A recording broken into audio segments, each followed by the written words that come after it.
बहुत बहुत स्वागत है आप सभी का। नमस्कार, मैं हूं आपके साथ प्रीति। आइए सुबह 9 बजे की खबरों की शुरुआत करते हैं हेडलाइंस के साथ।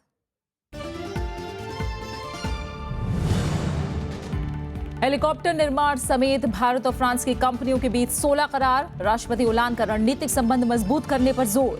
दिल्ली में आज शिखर वार्ता। केंद्रीय कैबिनेट ने अरुणाचल में राष्ट्रपति शासन की सिफारिश की। कांग्रेस अदालत में देगी चुनौती। विपक्षी दलों ने बताया संघीय ढांचे का उल्लंघन। अमित शाह दोबारा बने बीजेपी अध्यक्ष। नरेंद्र मोदी समेत कई आला नेताओं ने पेश किया प्रस्ताव। 2019 के लोकसभा चुनाव तक संभालेंगे जिम्मेदारी।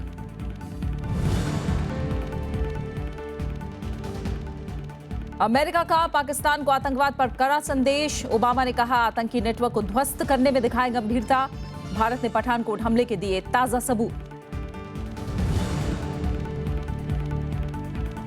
और पीवी सिंधु ने जीता Malaysia masters badminton tournament. Final में स्कॉटलैंड की गिलमोर को आसानी से हराया। सिंधु का 5वां ग्रां प्री गोल्ड खिताब।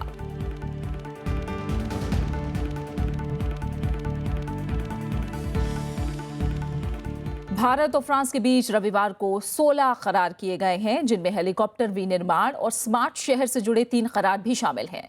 आतंकवाद के खिलाफ लड़ाई में भी दोनों देशों ने एक दूसरे का सहयोग करने पर सहमति जताई है। फ्रांस के राष्ट्रपति और प्रधानमंत्री नरेंद्र मोदी के बीच आज दिल्ली में होने वाली शिखर वार्ता में कई और मुद्दों पर चर्चा होगी। फ्रांस के राष्ट्रपति का आज राष्ट्रपति भवन में औपचारिक स्वागत किया जाएगा। इससे पहले भारत की 3 दिवसीय यात्रा पर चंडीगढ़ पहुंचे फ्रांस के राष्ट्रपति का भव्य स्वागत किया गया। प्रधानमंत्री नरेंद्र मोदी ने उनकी अगवानी की। चंडीगढ़ में प्रधानमंत्री नरेंद्र मोदी और फ्रांस के राष्ट्रपति फ्रांसवा ओलांद ने इंडिया फ्रांस बिजनेस समिट को संबोधित किया। इस मौके पर प्रधानमंत्री ने फ्रांस के उद्योगपतियों को भरोसा दिलाया कि भारत में अब स्थायी कर प्रणाली बनाई जा रही है, जिससे व्यवसायी समुदाय को कोई परेशानी नहीं होगी।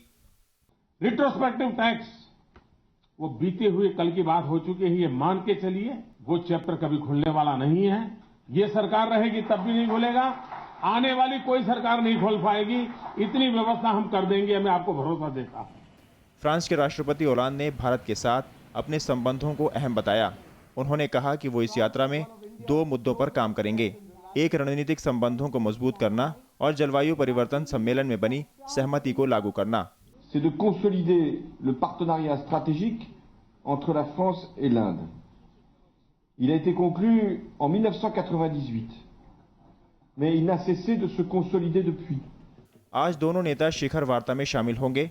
शाम में प्रधानमंत्री नरेंद्र मोदी के साथ ओलांद इंटरनेशनल सोलर अलायंस का उद्घाटन भी करेंगे। फ्रांस के राष्ट्रपति ओलांद राष्ट्रपति प्रणब मुखर्जी और उपराष्ट्रपति मोहम्मद हामिद अंसारी से भी मिलेंगे। अखिलेश सुमन, राज्यसभा टीवी। केंद्रीय कैबिनेट ने अरुणाचल प्रदेश में राष्ट्रपति शासन लगाने की सिफारिश की है। कांग्रेस और आम आदमी पार्टी समेत कई राजनीतिक दलों ने सरकार के इस कदम का विरोध किया है। राज्य में पिछले महीने से राजनीतिक संकट जारी है। केंद्रीय कैबिनेट ने राजनीतिक अस्थिरता से गुजर रहे अरुणाचल प्रदेश में राष्ट्रपति शासन की सिफारिश कर दी है। प्रधानमंत्री नरेंद्र मोदी की अध्यक्षता में कल कैबिनेट की बैठक में ये फैसला लिया गया। इस बीच कांग्रेस के बागी विधायकों ने केंद्र के फैसले का स्वागत किया है। बागी विधायक पासंग दोरजे ने कहा कि वो बीजेपी के समर्थन से राज्य में वैकल्पिक सरकार बनाने के लिए तैयार हैं। हालांकि केंद्रीय गृह राज्य मंत्री किरण रिजिजू ने कहा कि राज्य में बीजेपी का सरकार बनाने का कोई इरादा नहीं है और विधायक इसका फैसला करेंगे। कांग्रेस ने अपना जो ड्यूटी है, अपना जो दायित्व है, वो नहीं निभा पाया और 6 महीने तक वहाँ सेशन को सही तरीके से नहीं करा पाया और आज एक संवैधानिक संकट पैदा किया है। तो उसको लेकर के कैबिनेट ने जो रिकमेंडेशन किया है वो उसी आधार पर किया है। कांग्रेस ने इस फैसले की कड़ी आलोचना करते हुए बीजेपी पर पिछले दरवाजे से सत्ता हथियाने का आरोप लगाया है। कांग्रेस ने कहा कि अगर इस फैसले को राष्ट्रपति की मंजूरी मिल जाती है तो वो इसे अदालत में चुनौती देगी। दिल्ली के मुख्यमंत्री अरविंद केजरीवाल ने भी इसे संविधान की हत्या करार दिया है।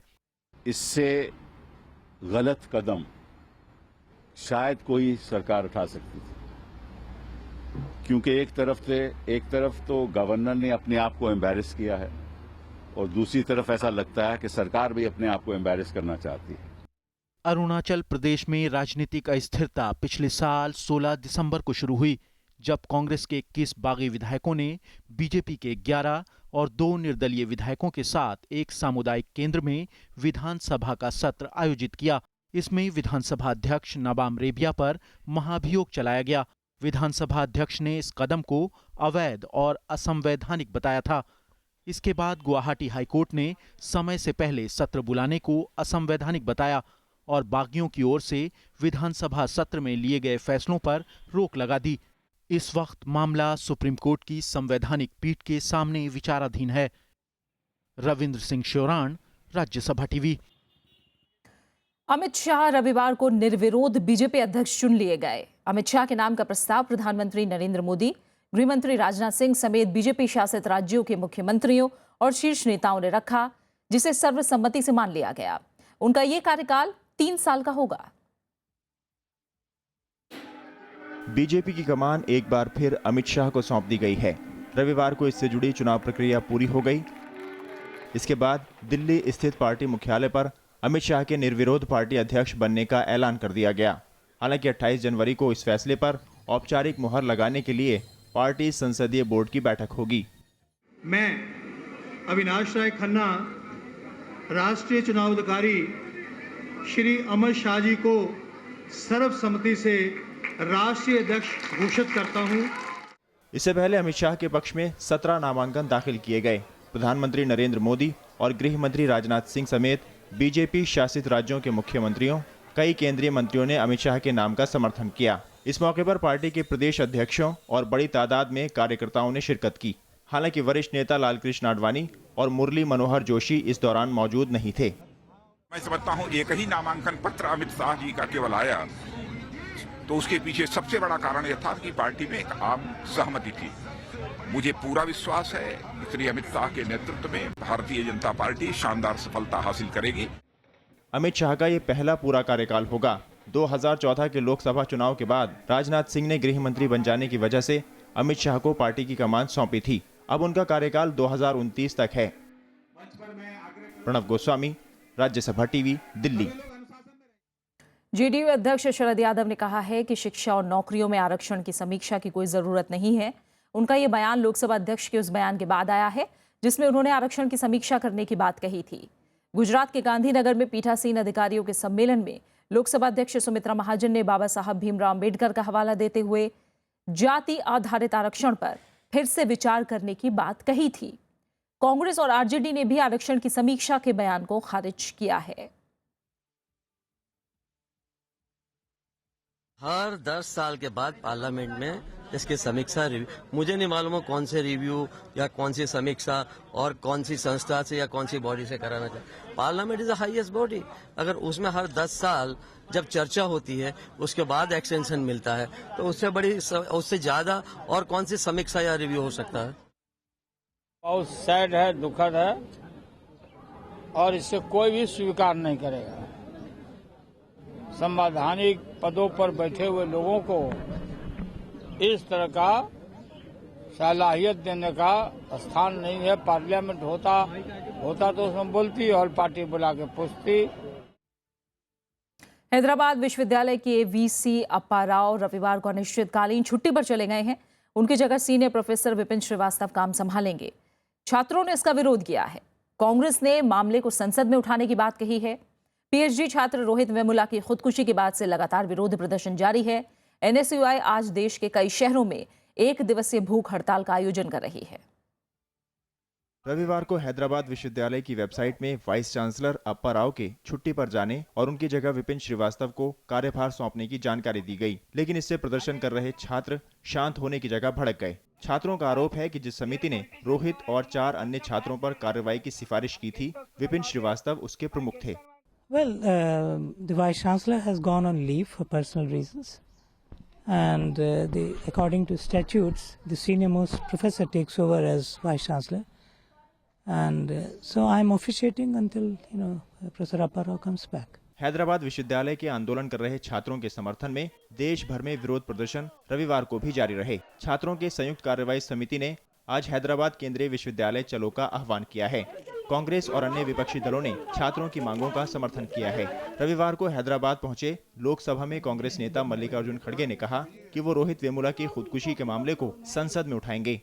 और जो अन्याय के विरुद्ध आप जो लड़ रहे हैं, अत्याचार के विरुद्ध जो लड़ रहे हैं, शोषित वर्गों के साथ जो दे रहे हैं, इनके साथ हम हैं, आपके साथ हैं और हम जरूर इन समस्याओं को उठाएंगे।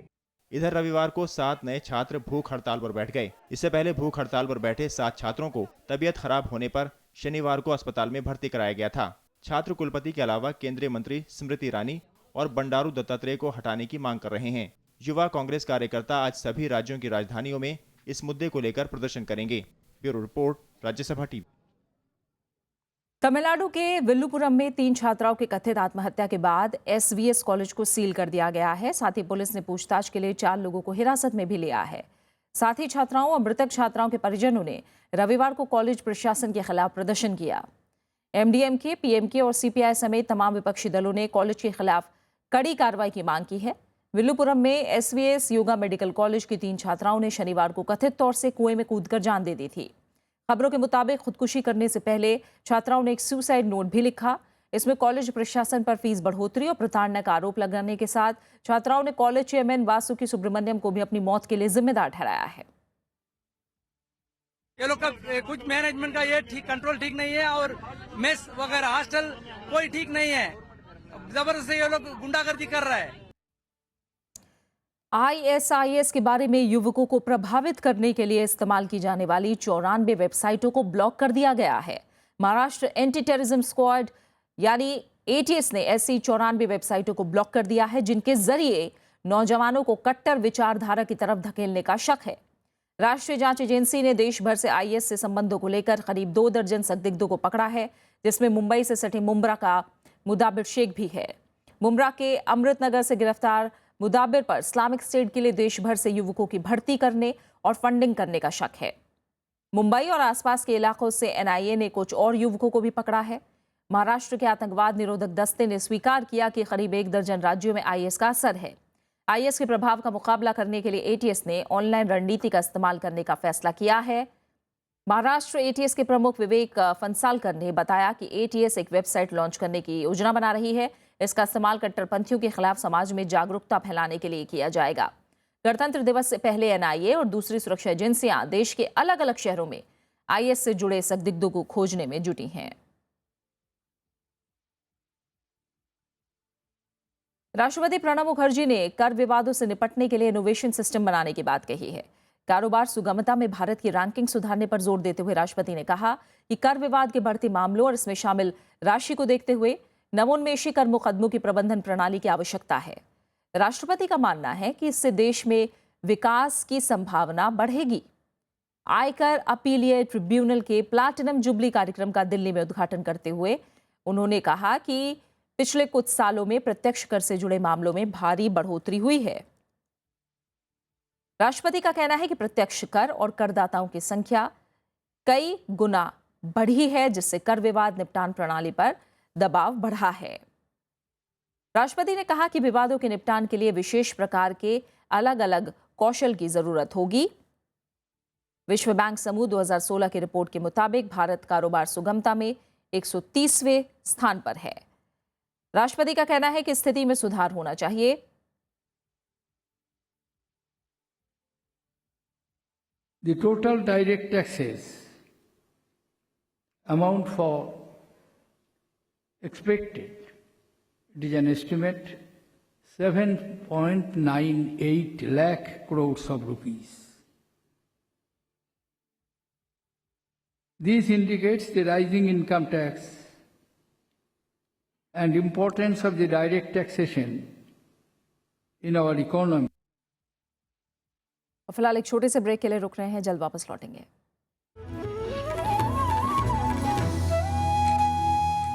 नमस्कार, मैं हूं राजेश बादल। नया कलेवर, नया अंदाज,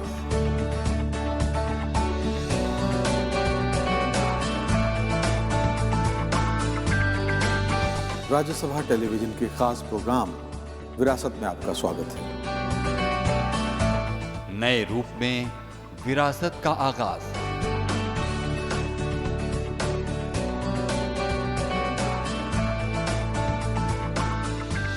देखिए हर बार नया किरदार।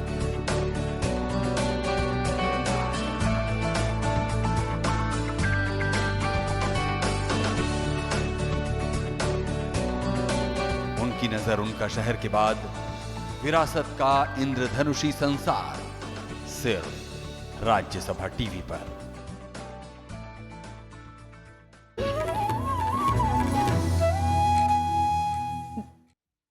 देश भर में आज राष्ट्रीय मतदाता दिवस मनाया जा रहा है। ये छठा राष्ट्रीय मतदाता दिवस है। चुनाव आयोग ने इस साल की थीम समावेशी और गुणवत्ता चुनावी भागीदारी रखी है। मुख्य समारोह दिल्ली में होगा, जिसकी अध्यक्षता राष्ट्रपति प्रणब मुखर्जी करेंगे। इस मौके पर मुख्य चुनाव आयुक्त Naseem Zaidi belief in the ballot किताब का विमोचन करेंगे और इसकी पहली कॉपी राष्ट्रपति को देंगे। इस मौके पर राष्ट्रपति प्रणब मुखर्जी चुनाव में बेहतर भूमिका के लिए मुख्य चुनाव अधिकारी, जिला चुनाव अधिकारी, पुलिस अधीक्षकों को सम्मानित करेंगे। 25 जनवरी को ही 1950 में चुनाव आयोग का गठन किया गया था। केंद्र सरकार ने राजनीतिक प्रक्रिया में युवाओं की भागीदारी बढ़ाने के लिए 2011 से राष्ट्रीय मतदाता दिवस मनाने की शुरुआत की थी। चुनाव आयोग करीब 14 लाख नई इलेक्ट्रॉनिक वोटिंग मशीन यानी ईवीएम खरीदेगा। वित्त मंत्रालय ने आयोग के इस प्रस्ताव को सैद्धांतिक तौर से मंजूरी दे दी है। इन मशीनों की खरीद में 5,511 करोड़ की राशि खर्च होगी। आयोग ने 13,95,648 नई मतदान इकाइयां और 9,30,432 नियंत्रण इकाइयां खरीदने का प्रस्ताव पेश किया था। एक ईवीएम में एक नियंत्रण इकाई और एक मतदान इकाई 5 मीटर केबल से जुड़ी होती है। चुनाव आयोग ने कहा था कि 9 लाख से ईवीएम के उपयोग की 15 साल की समय सीमा 2019 के लोकसभा चुनाव से पहले खत्म हो जाएगी। आयोग ने इसके लिए कानून मंत्रालय को प्रस्ताव भेजा था। कानून मंत्री सदानंद गौड़ा ने वित्त मंत्रालय से 14 लाख ईवीएम खरीद के लिए जल्द मंजूरी देने की गुजारिश की थी। अब इसे अंतिम मंजूरी के लिए कैबिनेट के पास भेजा जाएगा। प्रधानमंत्री नरेंद्र मोदी ने रविवार को 26 जनवरी को मिलने वाले वीरता पुरस्कार पाने के लिए नामित बच्चों से मुलाकात की। उन्होंने बच्चों की हौसला अफजाई करते हुए उनके उज्जवल भविष्य की कामना की।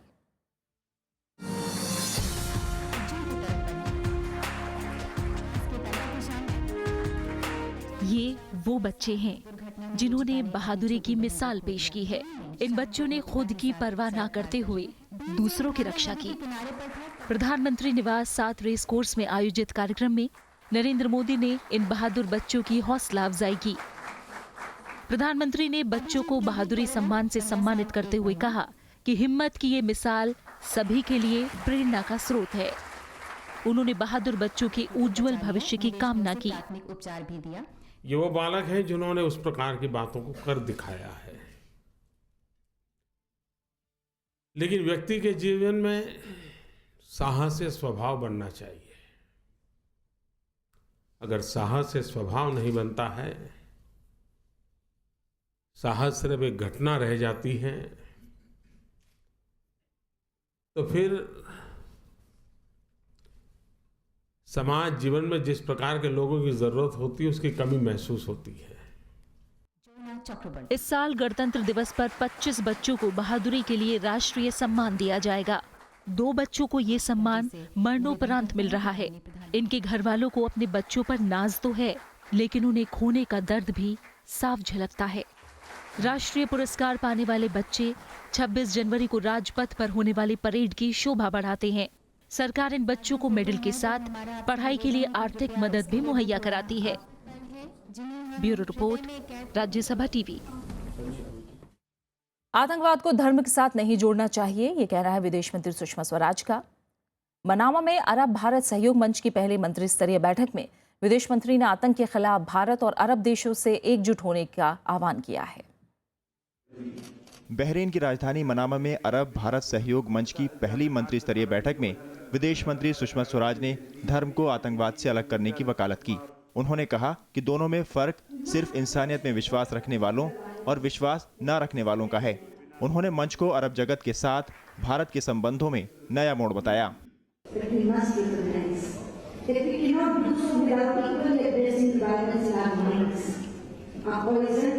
that has been spread by terror groups by harnessing the power of modern technology and social media platforms to infect our youth those ideologies and beliefs that regard one's own brother as a stranger and one's own mother as an accused. Bharat Arab league की पहली मंत्री स्तरीय बैठक के बाद जारी Manama घोषणा में दोनों पक्षों ने आतंकवाद से निपटने के लिए क्षेत्रीय और अंतर्राष्ट्रीय प्रयासों पर भी जोर दिया। दोनों पक्षों ने आतंकवाद के स्रोतों और आतंकवाद को वित्तीय सहायता दिए जाने समेत सभी तरह के आतंकवाद के खात्मे के लिए नई रणनीति बनाने पर भी बल दिया। Bureau report, Rajya Sabha TV. America ने आतंकवाद पर पाकिस्तान को कड़ा संदेश दिया है। राष्ट्रपति बराक ओबामा ने पाकिस्तान को दिए सख्त संदेश में कहा कि पाकिस्तान को अपनी भूमि से आतंकवादी गुटों से की जा रही कार्रवाइयों के खिलाफ तुरंत प्रभावी कार्रवाई करनी चाहिए। पीटीआई को दिए इंटरव्यू में उन्होंने कहा कि आतंकवादियों के सुरक्षित अड्डों को कतई बर्दाश्त नहीं किया जाना चाहिए और आतंकवादियों से सख्ती से निपटा जाना चाहिए। ओबामा ने पाकिस्तान से उसकी जमीन से आतंकी गतिविधियां संचालित करने वाले संगठनों को अवैध घोषित करके उनके खिलाफ सख्त कार्रवाई के लिए कहा है। ओबामा ने पठानकोट एयरबेस पर हुए आतंकी हमले को भारत की तरफ से लंबे समय से झेले जा रहे आतंकवाद का उदाहरण बताया। उन्होंने पाकिस्तान के साथ रिश्तों में सुधार को हालिया कदमों के लिए प्रधानमंत्री नरेंद्र मोदी की सराहना की। ओबामा ने कहा कि पाकिस्तान के पास ये दिखाने का मौका है कि वो आतंकी नेटवर्क को अवैध घोषित करके उन्हें खत्म करने के लिए गंभीर है। पाकिस्तान के प्रधानमंत्री नवाज शरीफ ने कहा है कि भारत ने पठानकोट आतंकी हमले से जुड़े नए सबूत दिए हैं। रविवार को ब्रिटेन पहुंचे नवाज शरीफ ने कहा कि पाकिस्तान षड्यंत्रकारियों के खिलाफ तथ्यों का सत्यापन कर रहा है। उन्होंने दावा किया कि पाकिस्तान सबूतों की जांच और सत्यापन कर रहा है।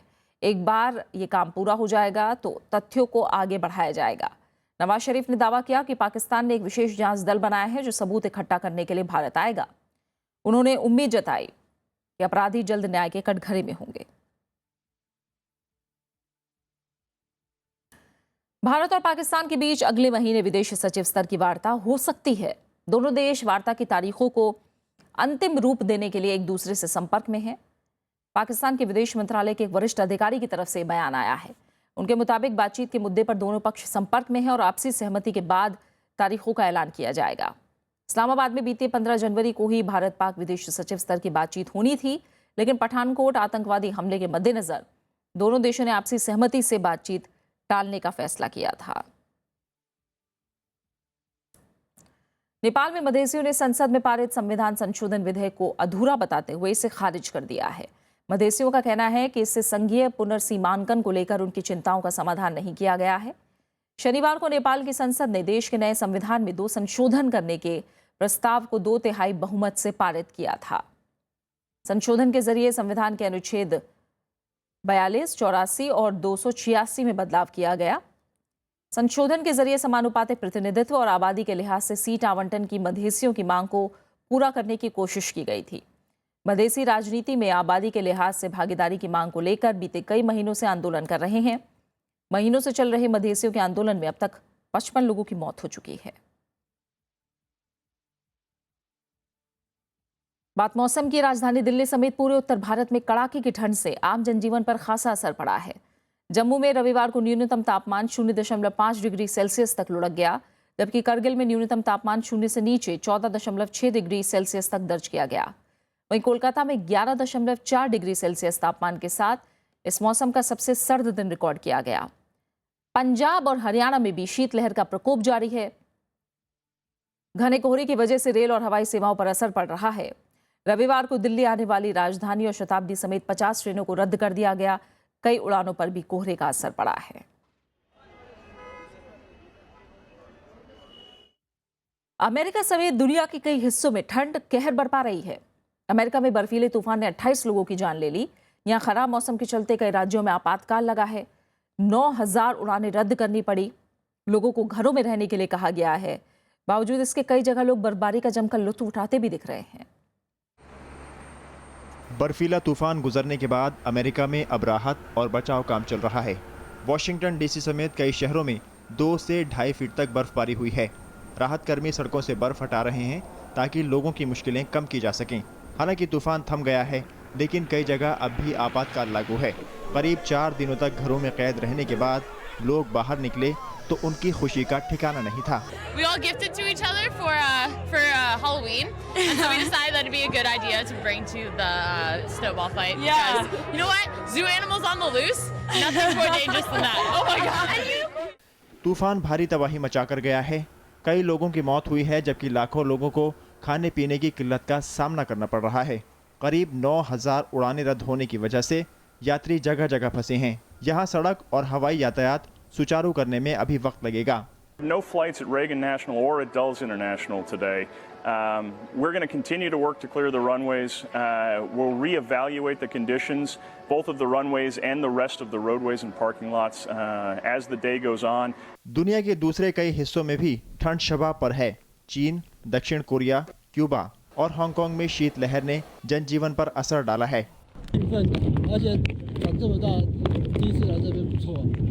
हालांकि सब जगह सर्दी परेशानी लेकर नहीं आई। कई जगह कड़ाके की ठंड और बर्फबारी सैलानियों के लिए सौगात बनकर आई है। चीन में लोग शीतकालीन खेलों का लुत्फ ले रहे हैं, तो कई शहरों में पर्यटकों की आमद बढ़ गई है। Bureau report, Rajya Sabha TV.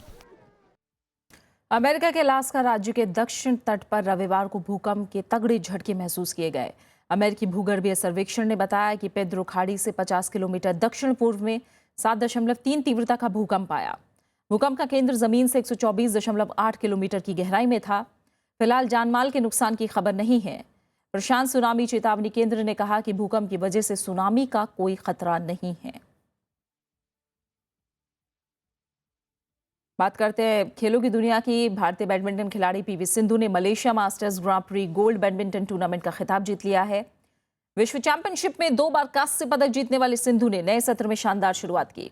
कल पेनांग में खेले गए फाइनल में उन्होंने स्कॉटलैंड की क्रिस्टी गिल्मर को सीधे गेम में हरा दिया। सिंधु ने शुरू से दबदबा बनाए रखकर 32 मिनट तक चले मुकाबले में 21-15, 21-9 से जीत दर्ज की। ये सिंधु का 5वां ग्रां प्री गोल्ड खिताब है।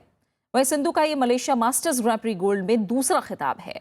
इससे पहले उन्होंने 2013 में भी यहां जीत दर्ज की थी।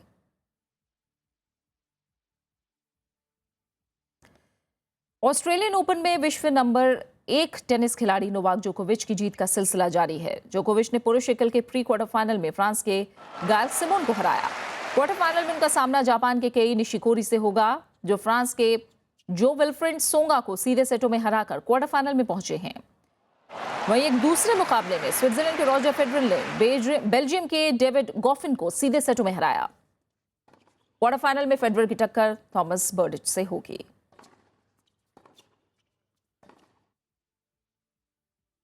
वहीं महिला एकल मुकाबलों में डिफेंडिंग चैंपियन सेरेना विलियम्स भी साल के पहले ग्रैंड स्लैम के क्वार्टर फाइनल में पहुंच गई हैं। सेरेना ने सीधे सेटों में मार्गरेटा को 6-2, 6-1 से हराया। वहीं खिताब की मजबूत दावेदार मारिया शरापोवा भी क्वार्टर फाइनल में पहुंच गई हैं। शरापोवा ने एक कड़े मुकाबले में बेलिंडा बेंसिच को 7-5, 7-5 से हराया। क्वार्टर फाइनल में 2008 की चैंपियन शरापोवा का मुकाबला सेरेना विलियम्स से होगा।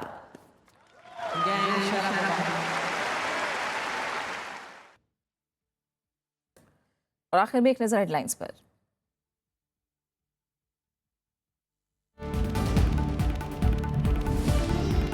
हेलीकॉप्टर निर्माण समेत भारत और फ्रांस की कंपनियों के बीच 16 करार। राष्ट्रपति होलांद का रणनीतिक संबंध मजबूत करने पर जोर। दिल्ली में आज शिखर वार्ता। केंद्रीय कैबिनेट ने अरुणाचल में राष्ट्रपति शासन की सिफारिश की। कांग्रेस अदालत में देगी चुनौती। विपक्षी दलों ने बताया संघीय ढांचे का उल्लंघन। अमित शाह दोबारा बने बीजेपी अध्यक्ष। नरेंद्र मोदी समेत कई आला नेताओं ने पेश किया प्रस्ताव। 2019 के लोकसभा चुनाव तक संभालेंगे जिम्मेदारी।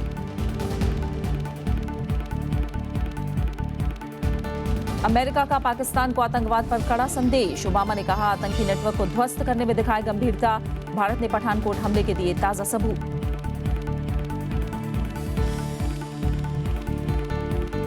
और पीवी सिंधु ने जीता Malaysia masters badminton tournament. Final में स्कॉटलैंड की गिल्मर को आसानी से हराया। सिंधु का 5वां ग्रां प्री गोल्ड खिताब। फिलहाल इस बुलेटिन में इतना ही। आगे आप देख सकते हैं शख्सियत। नमस्कार।